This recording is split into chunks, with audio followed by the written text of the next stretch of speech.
So now I will show you how to easily switch from your iPhone CarPlay system to our CARLUEX Smart Box system. So you press Mercedes and here you are. When you press the green play, you are back to your iPhone CarPlay system. Super easy. So now I will demonstrate to you how to easily switch from our CARLUEX Smart Box system to your original car smart system. Here you go, original car, press here and here you are.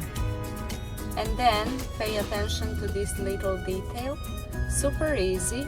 Here at the left corner you can see this item, Apple CarPlay. Press it and very fast you are back to our CARLUEX Smart Box system.